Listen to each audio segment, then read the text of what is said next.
السلام عليكم ورحمة الله وبركاته.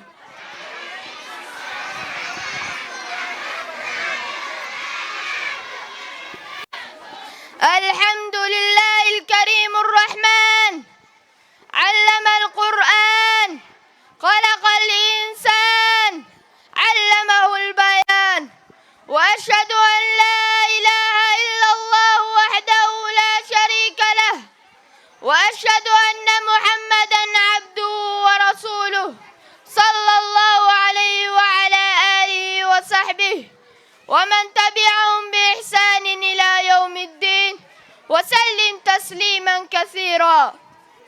أما بعد، أيها الناس، أوصيكم ونفسي بتقوى الله تعالى. قال الله عز قائل في محكم تنزيله: يا أيها الذين آمنوا اتقوا الله حق تقاته ولا تموتن إلا وأنتم مسلمون. أيها الحضور، من أجل النعم الله التي أنعم الله علينا بعد الإسلام نعمة العلم.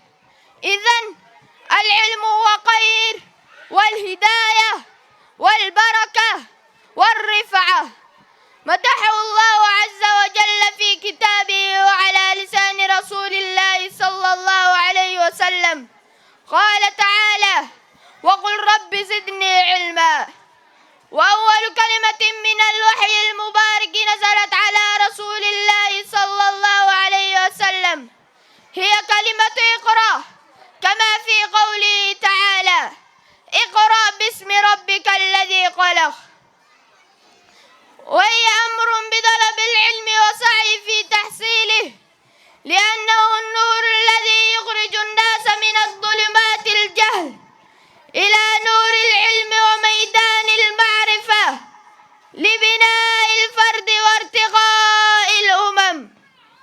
والعلم فضله أعظم من أن يشهر وأوضح من أن يظهر، وهو أعز مطلوب وأشرف مرغوب. من اتصف به فاق خيره، ومن اتسم به بان نبله.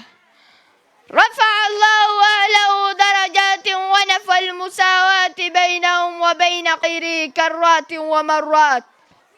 يقول الله عز وجل: يرفع الله الذين آمنوا منكم والذين أوتوا العلم درجات.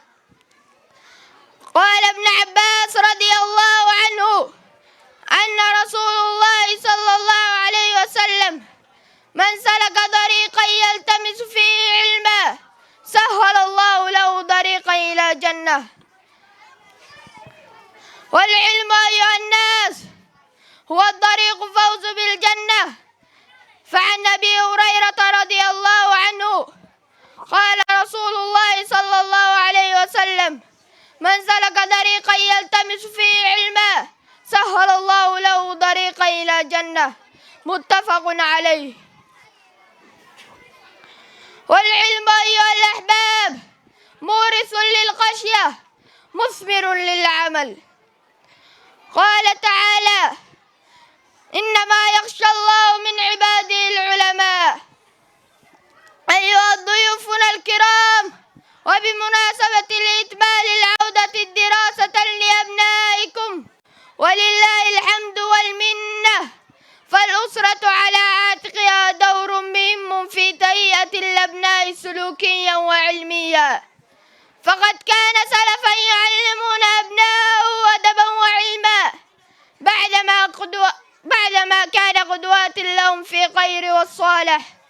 فالإمام أوزعي رحمه الله وكان وراءه أم صالحة تقول له: يا بني اطلبوا علما وأنا أكفيك بمغزلي. اللهم علمنا ما ينفعنا وانفعنا بما علمتنا وزدنا علما يا رب العالمين. والسلام الله عليكم ورحمته وبركاته.